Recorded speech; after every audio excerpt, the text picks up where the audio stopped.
Guys, അപ്പോൾ നമുക്ക് ഇന്നൊരു ആൽമണ്ട് ഹണി കേക്ക് ഒന്ന് സെറ്റ് ചെയ്തെടുത്താലോ. ആദ്യം വിചാരിച്ചത് ആൽമണ്ട് ഹണി കേക്കിന്റെ തന്നെ ഒരു നോർമൽ ഡിസൈൻ ചെയ്യാനാണ്. പിന്നെ ഇതൊരു ഗേളിന് വേണ്ടിയിട്ടാണ്. അപ്പോൾ അതിൽ കുറച്ച് മുത്തോ പവിഴവോ ബട്ടർഫ്ലൈയോ എന്തെങ്കിലും വെച്ചില്ലെങ്കിൽ നമുക്കൊരു സമാധാനക്കേട എന്തെങ്കിലും പറക്കി വെക്കണം. പൊതുവെ ഗേൾസിന് ഡ്രസ്സ് എടുക്കാനാണെങ്കിലും കേക്ക് ആണെങ്കിലും ഡിസൈൻ ആണെങ്കിലും കുറച്ച് വർണ്ണശബളമായിട്ടുള്ള കേക്ക് ചെയ്തേ പറ്റും. അങ്ങനെ സ്പഞ്ച് വെച്ചു, ഗനാഷ് ഒഴിച്ചു കൊടുത്തിട്ടുണ്ട്, ആൽമണ്ട് ഇട്ട് കൊടുത്തിട്ടുണ്ട്, പിന്നെ കുറച്ച് ഹണി ഒന്ന് ഒഴിച്ചു കൊടുത്തിട്ടുണ്ട്.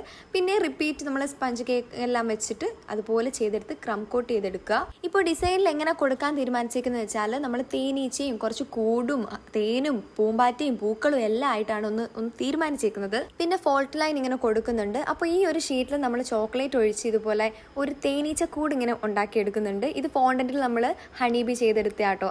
അങ്ങനെ ഒന്നല്ല, കുറേ തേനീച്ചകളും അതുപോലെ തന്നെ കൂടും തേനും ഒക്കെ ആയിട്ട് ഇങ്ങനെ ഇരിക്കുകയാണ്. അപ്പോൾ പൂക്കൾ വേണ്ടേ, പൂക്കളും അങ്ങനെ ഫോണ്ടനിൽ സെറ്റ് ചെയ്ത് കൊടുക്കുന്നുണ്ട്. അപ്പോൾ ഈ ഒരു ആൽമണ്ട് ഹണി കേക്കിന്റെ ഡിസൈൻ എങ്ങനെയുണ്ടെന്ന് എല്ലാവരും കമന്റ് ചെയ്യുക, സബ്സ്ക്രൈബ് ചെയ്യുക. ടാറ്റാ.